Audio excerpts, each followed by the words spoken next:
When my daughter-in-law told me I was too outdated to attend their Christmas dinner, I nodded, drove home, and made 3 phone calls.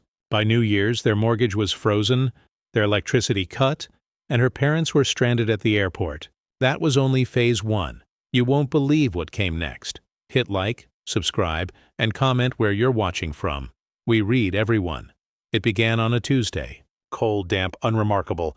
Dennis Flores had just returned from the hardware store with fresh bulbs for the porch lights and cinnamon-scented candles that Maria used to love during winter. He hadn't bothered with a tree this year.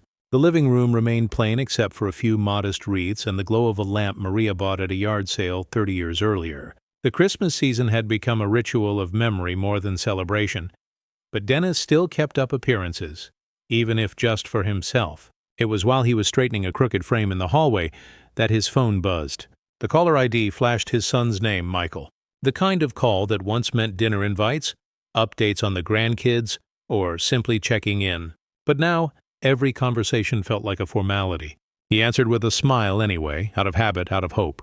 On the other end, Michael's voice was tight, apologetic in the way someone is when they aren't actually sorry. Isabella, his wife, had decided this year's Christmas dinner would be a more modern gathering, with a curated guest list. Apparently, Dennis no longer fit the aesthetic. He was told not to take it personally. It wasn't a rejection, just a redirection. There were traditions to consider, sensitivities to maintain, optics to protect. Maria wouldn't have minded, Michael assured him. It was only one dinner. Dennis didn't interrupt. He didn't argue. He thanked his son and hung up quietly. Then he stood in his hallway, staring at the crooked frame, and realized something deep had shifted, something final. He didn't rage. He didn't cry. He brewed himself tea, sat in his recliner, and listened to the wind scrape against the window panes. The betrayal didn't burn, it chilled. Like the slow creep of frost under a door, it sank into his bones. For 5 years since Maria's death, Dennis had been the financial bedrock of Michael and Isabella's carefully cultivated life. The down payment on their house, the renovation of the guest suite for Isabella's parents, the monthly mortgage payments transferred with clinical consistency. Over $230,000 in 5 years. A soft-spoken donation to a relationship where his presence had quietly been demoted to nuisance. Dennis had justified it as love, as legacy, as what Maria would have wanted. But now it felt like financing his own exile. He opened the drawer in the hallway credenza and pulled out the manila folder he hadn't looked at in over a year. Inside were all the receipts, transfers, agreements, emails, apologies buried between requests. He laid them out on the kitchen table like autopsy slides. Each line of text was a needle threaded with disrespect. That night he made 3 calls. The first was to his bank. Autopay canceled. Effective immediately. The second was to a friend from his Rotary Club, an old contact at the utility company. A favor requested, a seasonal account review flagged for the Jenkins-Flores household. The third was to a travel agent. Nothing fancy.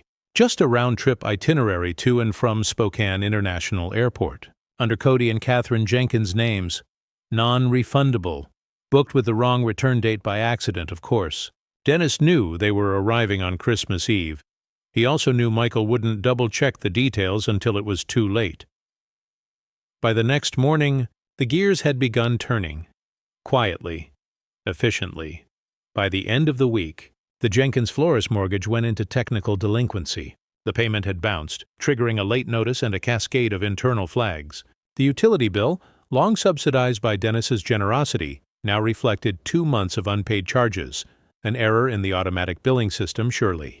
Isabella received a polite notice about impending service suspension just as she was posting photos of her gold-rimmed dinner plates on Instagram, and the travel agency, after realizing the return flight had been scheduled for the wrong day, informed her father that rebooking would cost an additional $680 per ticket due to holiday demand.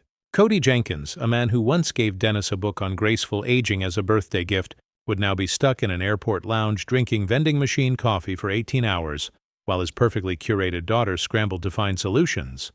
Dennis didn't gloat. He didn't need to. Revenge, when properly constructed, doesn't need applause. It just needs silence. He spent that Christmas Eve alone, but not lonely. A simple dinner of tamales and soup, Maria's favorite Christmas record playing softly on vinyl. Outside, snow began to fall, blanketing the street in the kind of peace Dennis hadn't felt in years. The phone buzzed at 7:42 p.m. Michael, then Isabella. Then Catherine. He didn't answer. He sipped his tea, adjusted the logs in the fireplace, and wrote a new list titled Debts Paid in Full. He began itemizing not just the money, but the dignity, the birthdays spent alone, the anniversaries forgotten, the silent demotions from father to financier. By midnight, the street was quiet except for the sound of wind and distant church bells. Dennis sat at his desk and opened a new document on his laptop. He titled it Accountability Ledger. It would become the backbone of a methodical unraveling, a campaign not of revenge, but of restoration. He wasn't interested in screaming at closed doors. He was interested in opening new ones with receipts in hand. This wasn't just personal. It was a reckoning. And as the fire burned lower and the snow fell thicker, Dennis Flores leaned back in his chair and smiled for the first time in weeks, not because the storm had passed, but because he had finally chosen to become it. The days following Christmas were colder than usual, both in temperature and temperament. Dennis Flores didn't need to see their faces to know what kind of chaos his silence had unleashed. His phone logs told the story well enough. 18 missed calls from Michael, 6 from Isabella, 2 from her father, and a single message from Catherine that read only, "Please call us. It's urgent." He didn't. Instead, he returned to the quiet rhythm of his routines: early walks, warm coffee, daily visits to Maria's gravestone. The world, from his window, was still and white. Inside their modern, thermostatically regulated home, the Jenkins-Flores household was learning what it meant to be disconnected, not just from utilities, but from the foundation of comfort they had never truly earned.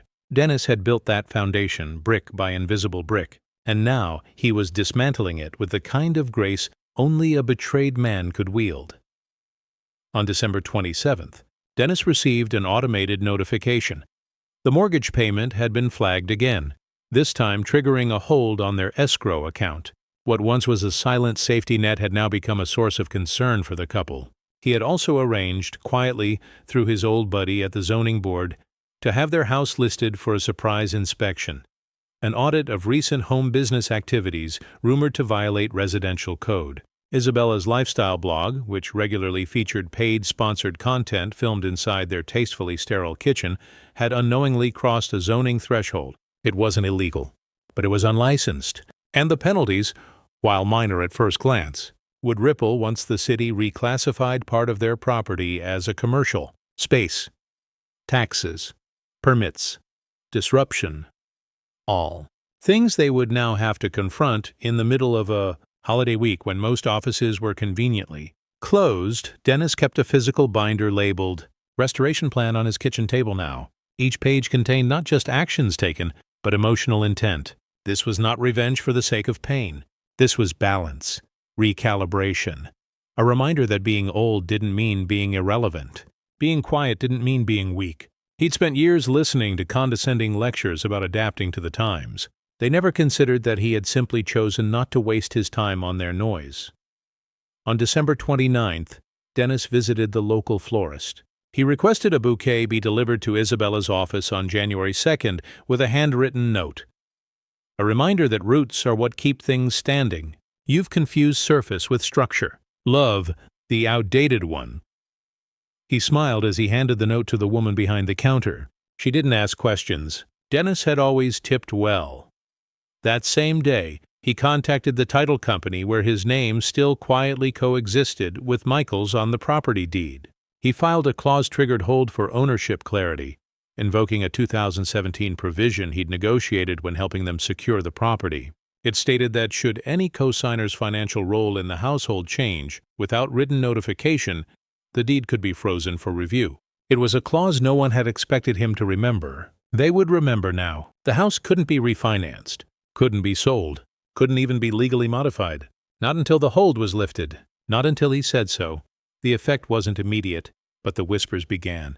Neighbors asking questions. A notice posted by the HOA regarding temporary deed review status. A contractor turned away by zoning officials when they tried to start Isabella's planned sunroom extension. Delays became embarrassment. Embarrassment became tension. Tension became pressure. Dennis didn't need to see it to feel it. It was in the air, and it was only getting thicker. He mailed a package to the Jenkins-Flores address the following day. Inside was a single framed photo of Michael and Dennis on the porch of their first home together.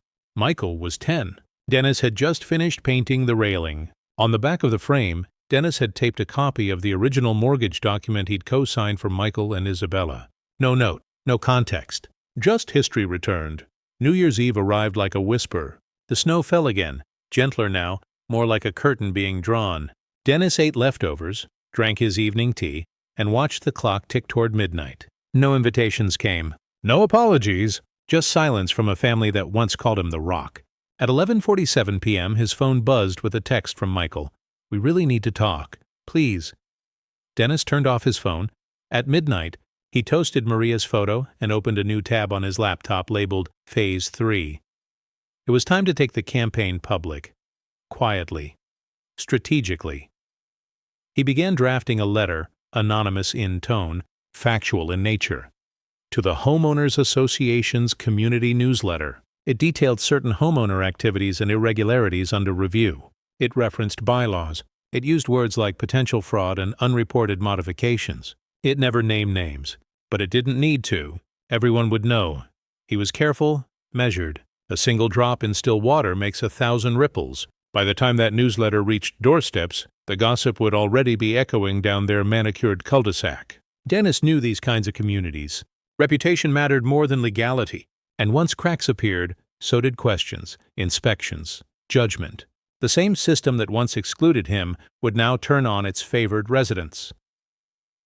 On January the 2nd, the bouquet was delivered. So was the audit notice, and the mortgage office sent another freeze confirmation. The pieces were now in full motion, each step an echo of the disrespect that had piled on him for years. Dennis didn't gloat. He went for his walk. He fed the birds in the park. He smiled at strangers. The only difference now was that behind that smile was a man no longer erasing himself for the comfort of others. He had become their discomfort, their overdue consequence.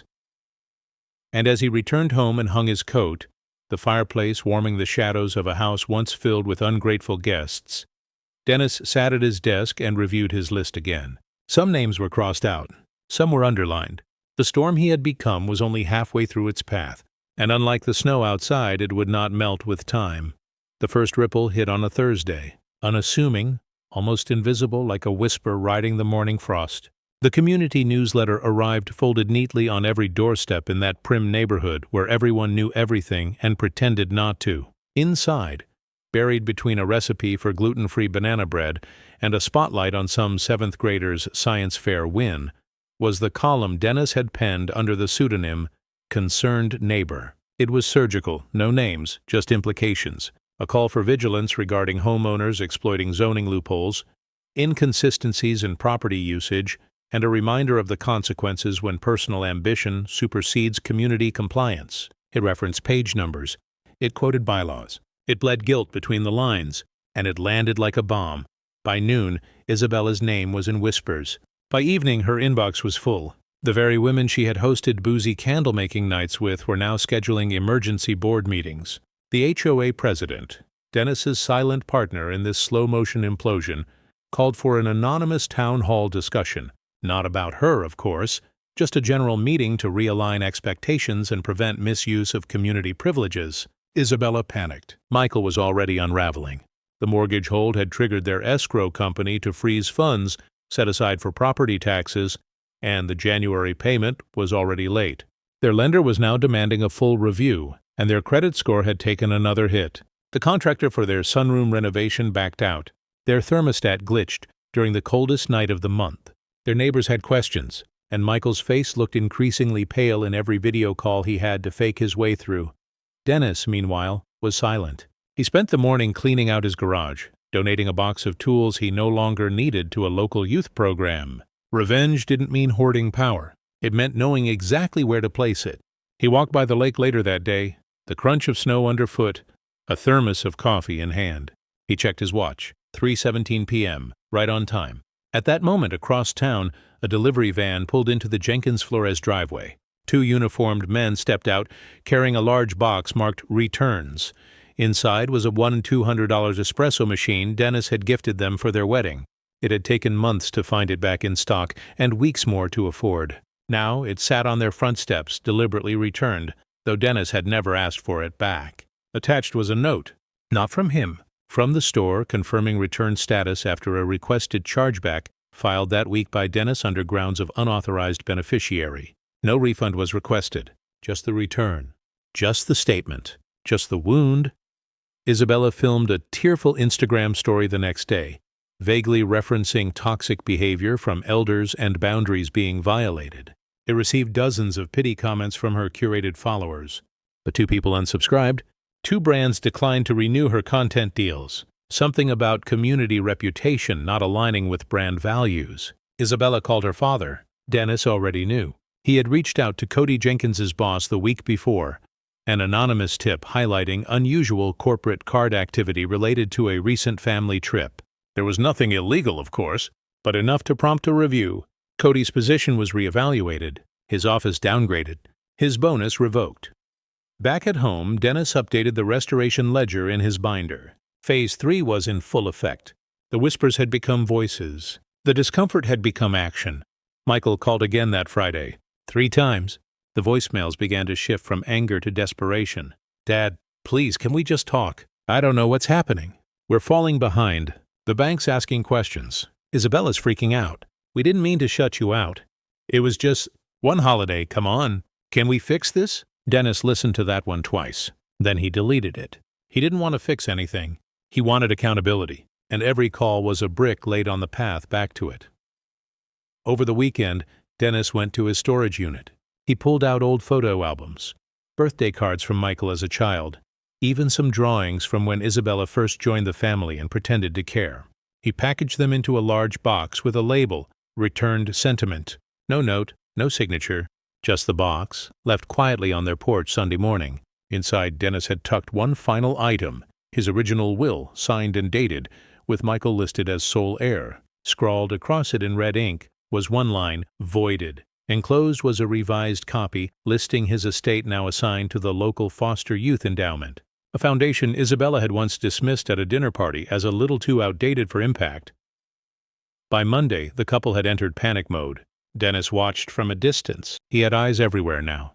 Neighbors, former colleagues, even the mailman who chatted with him each morning. Michael and Isabella argued in the driveway, loudly.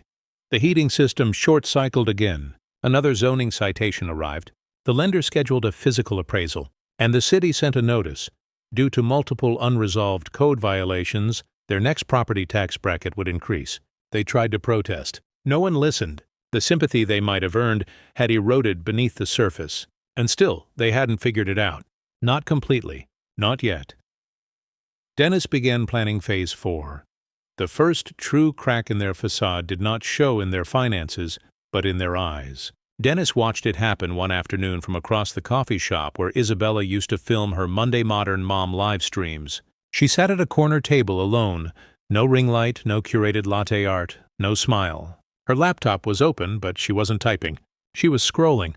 Her fingers twitched with nervous rhythm, and every few seconds her lips pressed into a tight, artificial line, the kind people wear when trying not to scream in public. Dennis sipped his coffee 2 tables away, unnoticed. The barista knew him by name. He had tipped generously the week before and asked quietly when Isabella typically came in. Predictability was her weakness. Control had always been her illusion. And now, everything she depended on to keep up appearances was beginning to rot from the inside. She didn't know it yet, but her name had been quietly flagged on a community business grant application for misreporting home-based earnings. A concerned party, Dennis, had submitted financial screenshots from her public blog matched against the revenue reports she had claimed in a local initiative newsletter. It wouldn't lead to charges, just scrutiny, delay, an audit, enough to rattle her and put whispers in the mouths of her peers. Michael, on the other hand, had already begun to sweat visibly. Dennis had stopped hearing voicemails from him. The silence wasn't peace. It was a smothered scream, the kind of silence that grows heavy in a home and infects every word, the kind where the TV volume goes up and every room becomes a refuge from another. The mortgage office had sent its 3rd warning. The utilities inspection had triggered a meter review, forcing them into a higher tier of billing due to inconsistencies in usage patterns. Their internet speeds dropped by half for 2 days. They had argued on the phone with customer support for over an hour, only to be told there was nothing wrong on the provider's end. There wasn't. Dennis's friend on the inside had simply cued their address into a manual queue, nothing malicious, just bureaucratic purgatory. Their tech privileges had become paperweights. Dennis's lawyer had also filed a formal petition that week to have Michael removed from the deed entirely, citing breach of trust and misrepresentation of financial intent. The case wouldn't hold permanently. Dennis knew that, but it would buy time. Time for a full title review. Time for questions to arise at the county office. Time for the idea to spread in Michael's mind that he might not be the owner of the home he had posted so proudly about for years. Dennis made sure the petition details were accessible to public record. Anyone curious enough to look would see them. Especially that one neighbor Isabella hated, the one who ran the gossip newsletter disguised as a community events digest. Dennis slipped her a copy. No explanation, just a manila envelope left at her door with the word FYI in careful cursive. By midweek, the strain began to show in Isabella's social feeds. Less polish, more filters, generic captions, fewer sponsored tags. Dennis's whisper campaign was working. Brand managers talk. Once doubt enters the algorithm, partnerships dry up. Isabella's follower count began to drop, slowly at first, then with a steadier slope. She posted a reel about cutting toxic influences that ended with a blurry photo of her childhood dog and an unrelated Bible verse. Dennis watched it twice, not out of spite, but to study the tone. Desperation was a language he understood, and now they were both fluent. That Thursday, Dennis attended the HOA's monthly meeting. He sat near the back, in his old navy coat and weathered boots.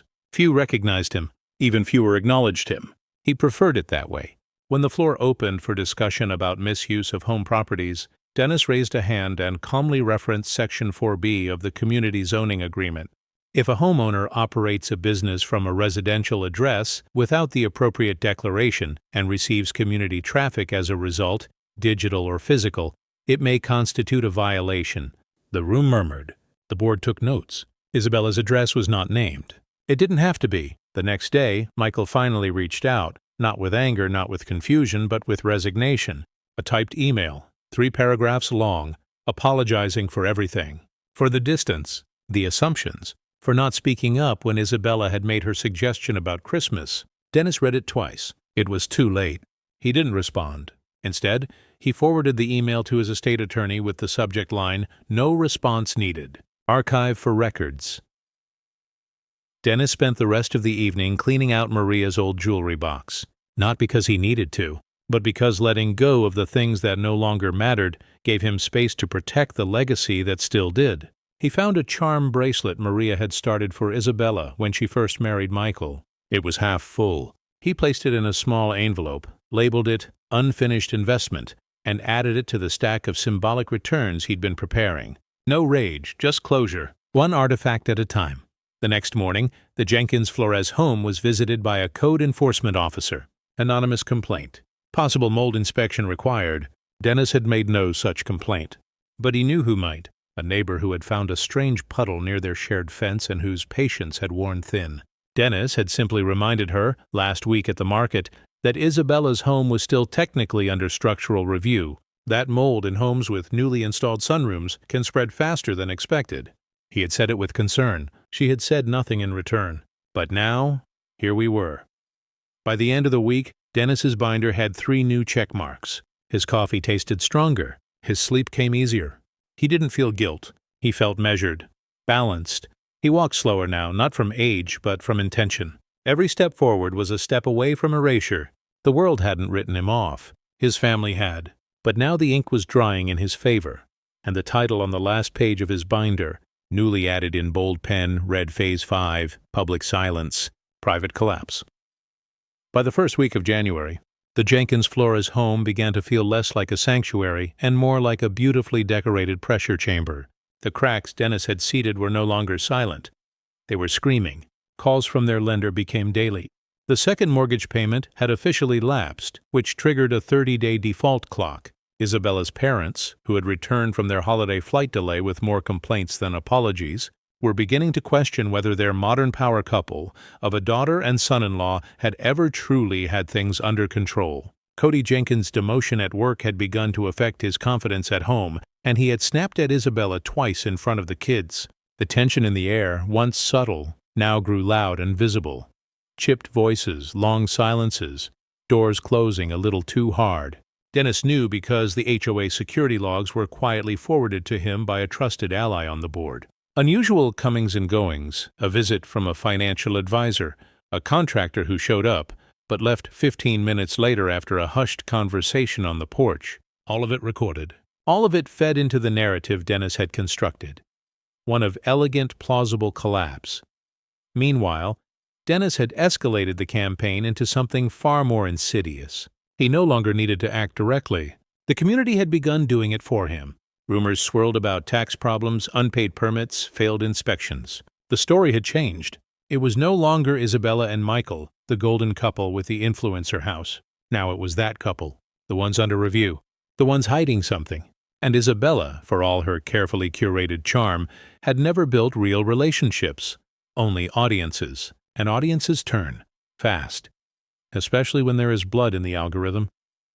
Dennis didn't need to say a word. He spent those days rereading old letters Maria had written to him from their early years. He organized the pantry. He called his goddaughter and offered to help pay for her nursing degree. Quiet gestures. Soft power. Control did not have to look loud. It just had to be firm.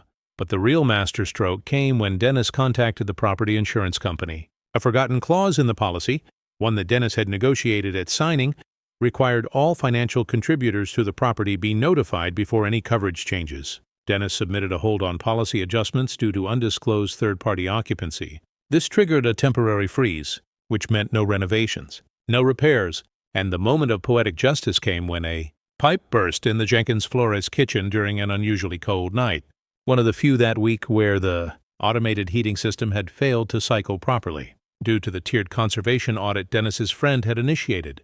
Water damage, warped floorboards, and no insurance funds available to cover immediate repair. Michael's email that week was less composed. It was a storm of confusion, half threats, half begging. He accused Dennis of sabotaging his life, ruining their credit, interfering with their privacy. But there was no proof, no smoking gun, only a string of coincidences they could not publicly attribute. Dennis did not respond. He simply added the email to his binder under emotional volatility. Confirmed. Isabella, stripped of partnerships and now facing community sanctions, attempted to pivot her content. She began posting minimalist videos about decluttering your life, hinting vaguely at betrayal, at boundaries, at outgrowing toxic roots. It backfired. Comments turned mocking. Screenshots circulated in private group chats Dennis had never seen but knew existed. One of the brands she had worked with publicly distanced itself from her after values misalignment. A once rising influencer now found herself being quietly pushed off the algorithm cliff. And then Dennis delivered his next piece of theater. A small dinner invitation, handwritten, addressed to Michael, Isabella, Cody, and Catherine, delivered via registered mail. It read, "You are cordially invited to a private dinner on February 1st to discuss restoration, reconciliation, and financial clarity. Location, 14 East Marrow Drive, the original Flores residence. Attire formal. Tone honest. RSVP not required. Attendance expected." He sent one copy to each of them. No explanation. No signature. But they would know. It was the same house they had left behind. The house Maria had filled with warmth, and which Dennis had kept up even after being relegated to holiday irrelevance. He cleaned it for the occasion, set the table with Maria's best china, even left an extra chair open, not out of sentiment, but to remind them what had been taken. February 1st arrived. The doorbell rang, and Dennis, dressed in his charcoal suit and a red tie Maria had given him for their 23rd anniversary, opened the door, but not a single one of them showed. Up only a process server, delivering an official request from Michael, seeking to reclaim full title rights to the house. Dennis signed the form and smiled because the next phase had already begun. The morning after the dinner that never was, Dennis awoke not with bitterness but with focus. He folded the cloth napkins, packed away the untouched roast, and swept the porch of the leaves that had gathered under the feet of no guests. There was no mess to clean because none of them had shown up. Not Michael, not Isabella, not her smug parents. Only a man in a windbreaker holding an envelope stamped with urgency. That envelope now sat on Dennis's mantel. He had signed the request for a title transfer out of pure courtesy, not agreement, and certainly not defeat. He had already anticipated this move weeks ago. It was phase 6 of his ledger, petty authority grab. It marked the precise moment the punished tried to reclaim control through paperwork and tantrums. Dennis didn't mind. In fact, he welcomed it, because when someone takes legal action without understanding the architecture of their own dependency, they usually open a door they cannot close. Michael's request sought to reclaim full ownership of the home, asserting that Dennis had relinquished financial support and thus rights. But what Michael didn't know, or had failed to remember, was that the original agreement had included a survivorship clause, drafted under Maria's name and maintained even after her death. That clause made Dennis's signature the required linchpin for any legal adjustments to the title or refinance plans. He was still, by contract and by the county registry, the anchor of the deed, and that meant Michael's request was invalid unless Dennis consented. He wouldn't, not now, not ever. That week, Dennis submitted an official objection through his lawyer, not just to deny the request, but to challenge Michael's legal standing based on financial misrepresentation and moral breach. Included were records of the unpaid mortgage months, the citations from the HOA, and even a printed copy of Isabella's now archived blog post titled Elderly Entitlement: When to Cut Ties. He didn't need to explain it. The judge would read between the lines. The case would drag, publicly. The stain wouldn't be just on their credit but on their name. It would surface on background checks. It would become searchable. Dennis had turned their grasp for control into their own unraveling. At the same time, Dennis sent another package, this time to the HOA board. Enclosed were documents, proving that multiple zoning violations tied to Isabella's digital brand had been active since 2021. He included an anonymous community poll assembled by a friend on the board that showed over 60% of residents believed the Jenkins Flores home was an ongoing nuisance or compliance risk. It was the kind of data that couldn't be ignored, and it triggered a mandatory review by the board, leading to a temporary community status freeze. They were now ineligible to vote on neighborhood issues, use the clubhouse, or attend board-hosted events. For someone like Isabella, that was exile. Meanwhile, Dennis's next act was poetic in its simplicity. He uploaded a YouTube video, not under his name, but under the channel of a local history group he had supported for years. The video was titled Roots and Foundations: The Forgotten Architects of Merrow Hills. In it, Dennis narrated the story of how the neighborhood was founded, who helped write the first bylaws, who donated land, and who financed the early infrastructure. His name came up multiple times, with receipts, photos, signatures, a legacy they had erased, now immortalized in digital record. The video gained quiet traction. Neighbors shared it. Some commented. Isabella's followers, those who still lingered, stumbled upon it. The contrast was jarring. One comment read, "Wait, her FIL built the neighborhood she's trashing?" Dennis didn't reply. He didn't need to. Then came the tax audit. Dennis hadn't initiated it directly, but he had whispered the right details to the right accountant at the Community Foundation Board. Numbers that didn't add up in the Jenkins Flores Community Donations Report. A simple discrepancy, a missed deduction, and suddenly, a trigger was pulled. The IRS opened a file. Letters arrived. Appointments were scheduled. Michael tried to manage it, but his job had recently changed. He was being repositioned, not fired, not demoted, just moved sideways into a department that didn't exist 3 years ago. They called it restructuring. Dennis called it karma. Through all of this, Dennis never raised his voice. He never posted online. He didn't even talk about it to his friends at the senior center. His vengeance wasn't for applause. It was for precision. And now, Michael and Isabella were standing on a platform with no support beams, realizing too late that the man they had mocked for being outdated was the very foundation they had built their lives on. And foundations don't forget. One afternoon, Dennis walked into the community bank. He smiled at the teller, made a polite deposit, and then requested a meeting with the branch manager. He asked that a letter be notarized, confirming his ongoing financial interest in the Jenkins Flores property and his current role as co-signer. Nothing illegal, just a paper trail. And when that letter was added to the public deed record, it would become one more knot Michael couldn't untie. Dennis then visited the post office and sent one more box. No return address, no note.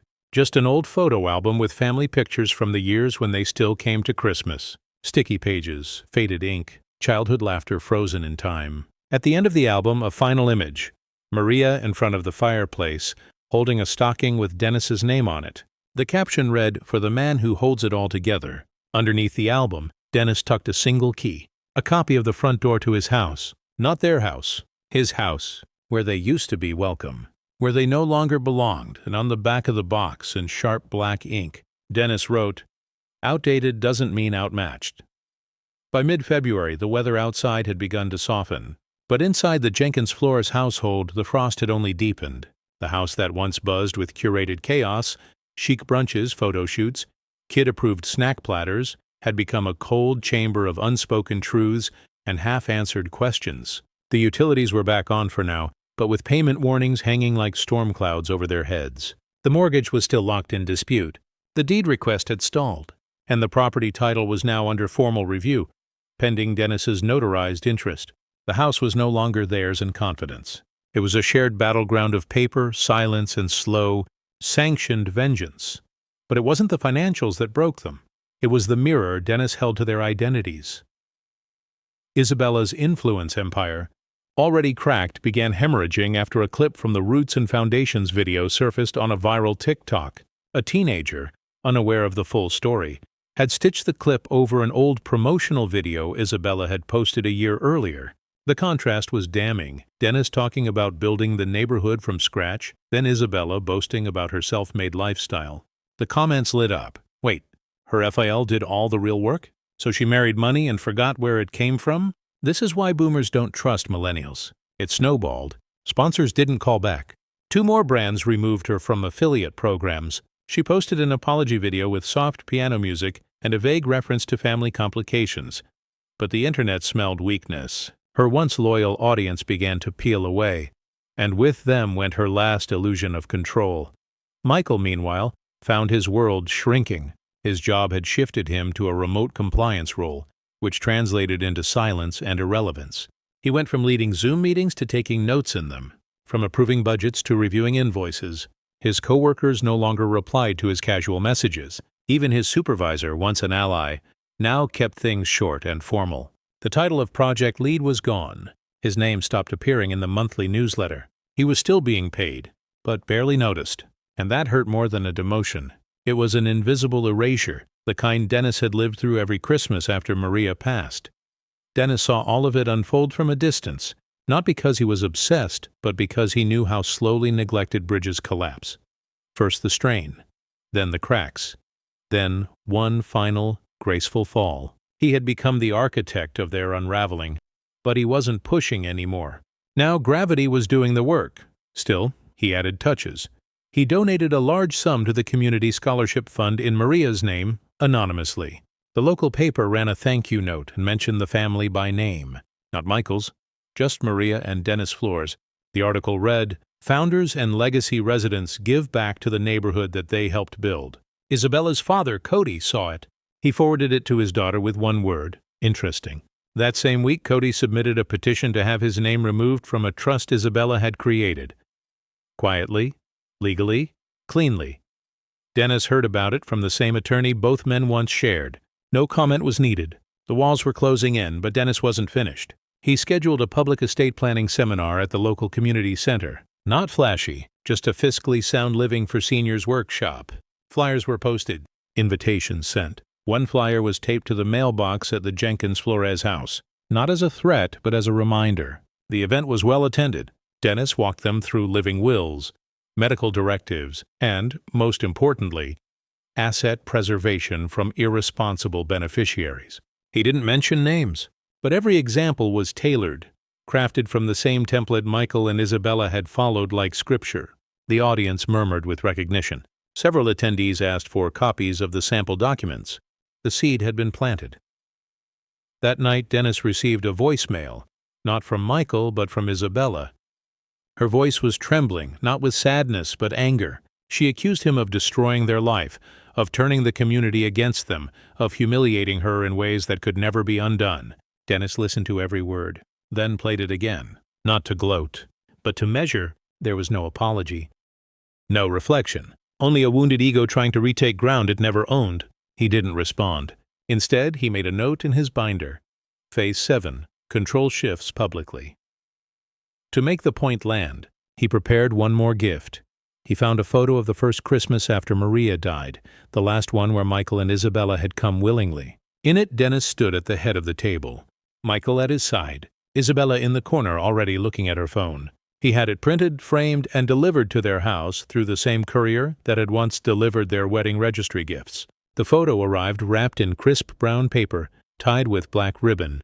No note, just the image, frozen in time, where respect still existed, where Dennis still belonged. They didn't respond, but the silence was louder than any scream. The first week of March began with a ribbon-cutting ceremony, a small, dignified affair held at the east entrance of Merrow Hills, where the old stone path had been restored and a new bronze plaque installed. It read, "In recognition of Dennis and Maria Flores, original stakeholders and founders of East Merrow Hills." The words weren't chosen by Dennis, but by the community committee he had once chaired decades ago, now reassembled and re-energized thanks to a quiet donor who had promised matching funds for civic projects. That donor was Dennis, of course. He stood off to the side during the ceremony, dressed simply, smiling faintly, not needing applause. He didn't wave. He didn't give a speech. He just stood there while photos were taken. Photos that would appear in both the HOA newsletter and the local newspaper. In every image, Dennis stood tall. And in the background, the Jenkins Flores residence appeared like a ghost, visible, yet wholly absent. The article that followed included a brief paragraph listing the Flores family's original contributions to the neighborhood. There was no mention of Michael, no mention of Isabella. In a twist of poetic justice, the same publication that had once done a glowing spotlight on Isabella's modern homemaking movement had now given more space to a man they'd all written off as old news. Reputation was currency, and Dennis had just bought back every ounce of what they stole. But that was just the beginning. The next Monday, Dennis sent one final letter, not through a lawyer, not through an agency, but handwritten. It arrived in a plain envelope, slid beneath the door of the Jenkins Flores home by a courier dressed like any other delivery man. Inside was a single sheet of paper with 3 lines written in elegant, deliberate cursive, "Legacy is earned, not assumed. Your debt to me is no longer financial. It is historical, and history has a long memory." There was no signature, just the faint imprint of the Flores family crest, embossed in the corner, something Isabella wouldn't recognize, but Michael would. It was from their family Bible, a relic Maria had always kept in the glass cabinet by the dining room. Dennis had taken it out just once to press that stamp, an echo from the past that whispered louder than any threat.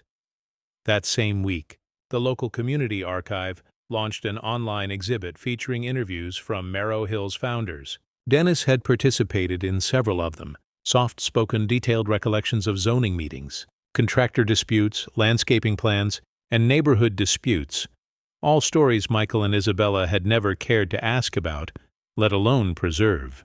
But now, they were being cataloged, preserved, and featured on the community homepage that Isabella used to control through her sponsorship contacts.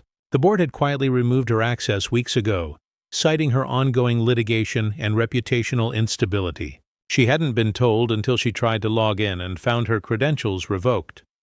Dennis didn't need to know the details. He only had to listen to the silence. The garage door no longer opened at predictable hours.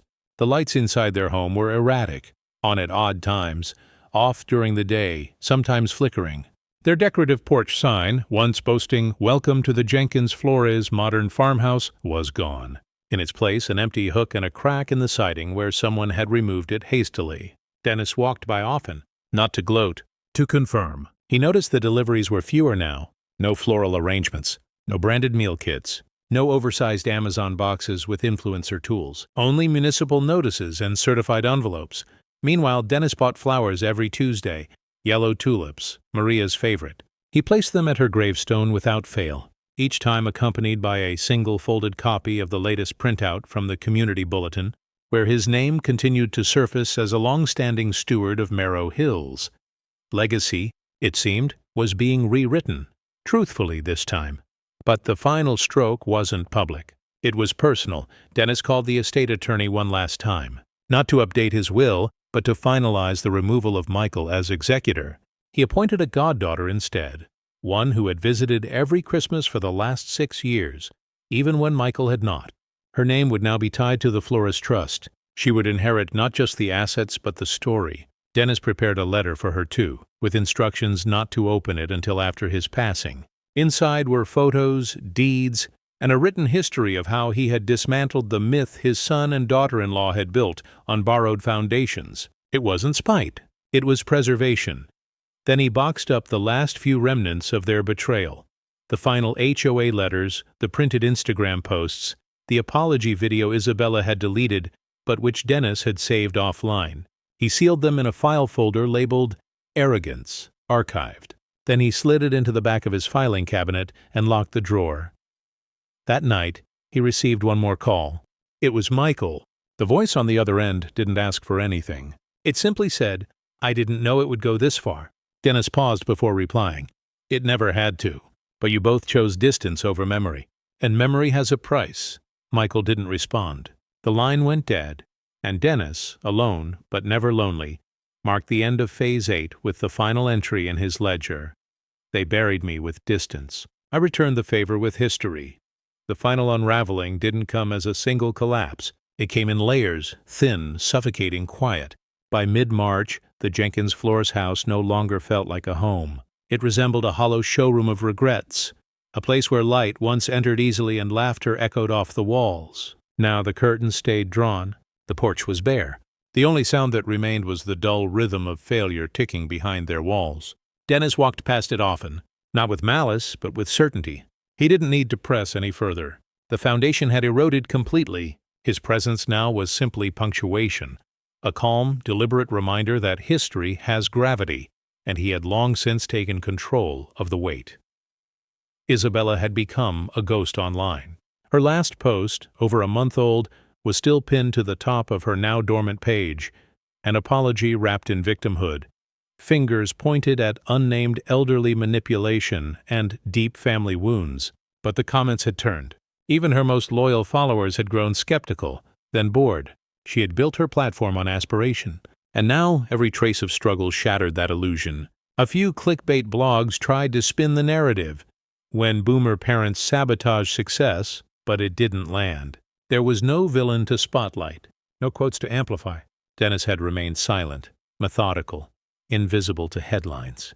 And because of that, the narrative collapsed under its own weight. Michael, meanwhile, had entered the quiet desperation phase. His email signature no longer held a title, just Michael Flores with a generic phone number and no corporate address. He had become professionally adrift, shuttled into remote oversight roles with no upward track. His team had been restructured out from under him, projects reassigned.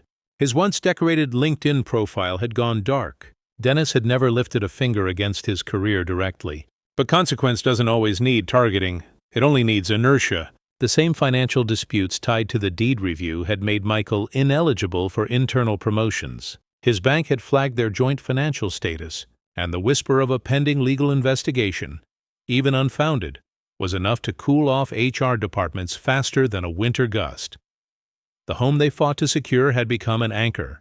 The mortgage, still frozen in escrow dispute, could not be sold or refinanced. Contractors wouldn't touch it without full insurance clearance. Their last attempt to rent out the guest suite was denied by the HOA. Dennis had submitted a formal concern about transient leasing, citing neighborhood stability and safety. It passed with a narrow vote. One of the board members had nodded to Dennis after the meeting, not out of loyalty, but respect, the kind earned when you remind a community who first poured its cement. Dennis's power wasn't in what he did anymore. It was in what he represented. He had become a living reminder of their entitlement, of every bridge they had torched under the illusion that he would never build another. But Dennis had built everything from the ground up once before, and now, piece by piece, he was doing it again. Not for himself, but to ensure they never could. His mailbox overflowed less these days. Most of the correspondence had stopped. No more legal letters. No more frantic calls. Michael hadn't left a voicemail in over 2 weeks. Isabella had unfollowed him online. Not that he ever noticed. He didn't exist in their feeds. He existed in the records, in the foundations, in every legal block they now faced when trying to undo what had been done. One afternoon, Dennis received a padded envelope. No return address. Inside was a single item, the charm bracelet Maria had started for Isabella. Half full, tarnished, no note. just a silent concession that even sentiment could no longer bridge the chasm. He placed it back in its original box, added it to the archived arrogance file, and slid it to the back of his drawer without expression. The victory wasn't in receiving it. The victory was that they had realized it no longer held value. That weekend, Dennis attended a local fundraiser for the senior library. His name was announced among the top donors. He didn't wave, just nodded and left early, stopping by the lake Maria loved before heading home. He watched the water move under gray skies, remembering the softness of her voice when she used to describe how peace wasn't found in stillness, but in control of the current. That was what this entire war had been about. Not rage, not vengeance, not legacy. Control. They had tried to wrest it from him using trends and shallow insults, tried to define him as outdated, irrelevant, disposable, and he had answered, not with anger, but with order, with the kind of structured, deliberate retaliation that leaves no debris, only silence. Later that night, Dennis received an email, a single line, from Michael. "Is it really over?" Dennis closed the screen. He did not reply. He would never reply. The ledger stayed open on his desk, only one page left blank. Spring came to Merrow Hills with early blossoms and quiet apologies. The birds returned before the people did. The sidewalks were swept, the community newsletter released its quarterly issue, and Dennis Flores found his name printed on the cover, this time beneath the words, "Lifetime Stewardship Recognition." The honor was simple, yet complete.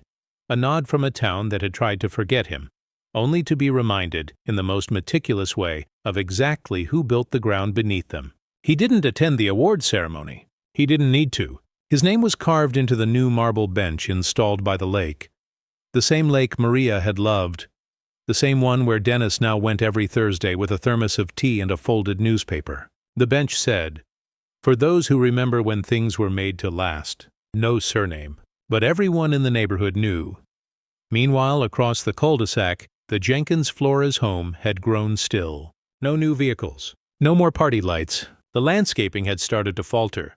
Shrubs untrimmed, the porch unswept, a single gutter hanging slightly loose over the garage. Isabella had ceased posting entirely. Michael's LinkedIn remained untouched since January. They had become background characters in the very story they once tried to dominate. Ghosts in their own home, locked in a space that had turned from canvas to cage. The mortgage remained under legal dispute. The property title still shared. The escrow account in freeze. The homeowner association continued its oversight, and their voting rights had not been restored. Their social standing had vanished. The isolation was complete. But Dennis had one last move. He made it on a Monday. He called the Community Preservation Committee, the same one that had honored him, and requested to sponsor a new program, the Flores Initiative for Community Legacy, a quarterly grant funded directly from the trust he had restructured to support families in need of emergency home repair, elder care, or funeral expenses. The conditions were clear. No relatives, no inheritance claims, just neighbors helping neighbors, in Maria's name. That same week, he contacted a local historian who was assembling a digital archive of Merrow Hills' founding families. Dennis offered full access to his documents, blueprints, letters, photos. In exchange, he asked only that the exhibit be titled Foundations, the Builders Beneath the Surface. They agreed. The archive launched online to quiet fanfare but high engagement. Within weeks, local high schools were referencing it in civic studies projects. Teachers quoted him. Young residents shared stories about the guy who built everything and got erased. Dennis didn't smile when he saw it. He just nodded once, slowly, and then he filed the final motion. It was quiet, almost anticlimactic. A single-page filing with the county clerk's office, officially revoking his power of attorney rights over the Jenkins-Flores estate. He included a statement that read, "All decisions regarding this property and its financial standing are henceforth entirely theirs." As requested. As deserved, it was a release, not of responsibility, but of leverage. They could not beg for help now. They could not argue over control. The house, the loans, the taxes, the mess. It was all theirs again, untethered, unsupported, and utterly unsalvageable. Later that day, a package arrived at the Jenkins-Flores doorstep. No return address. Inside was a single blank house key. Attached to it was a square of old newspaper, The real estate ad from 15 years ago announcing the sale of the house, circled in faded ink. On the back, a handwritten note. This is the last thing I ever wanted back. I leave it to you, not out of forgiveness, but closure. Lock the door behind you when it all ends. Or don't. It's not my concern anymore. Isabella didn't post about it. Michael didn't reply. They had no cards left to play, no statements left to craft, no audience to plead with. Dennis spent that night at Maria's grave. He brought a candle this time, let it flicker until the sky turned dark and the chill settled in. He sat quietly and whispered things no one else would hear, not out of sentiment, but out of reverence. For the woman who had believed in him before anyone tried to forget, he mattered. As he rose, he didn't look back. He walked home, placed the final volume of his ledger on the shelf, and poured himself a glass of tea. The last page was already filled. Justice is not loud. It is slow. It is deliberate. And it lasts longer than anyone expects. If this story hit you like a quiet storm, let it linger. Like if you've ever been underestimated. Share with someone who knows that silence is power. Subscribe for more stories where justice doesn't shout. It calculates. And tell us in the comments, which part of Dennis's revenge hit the hardest for you?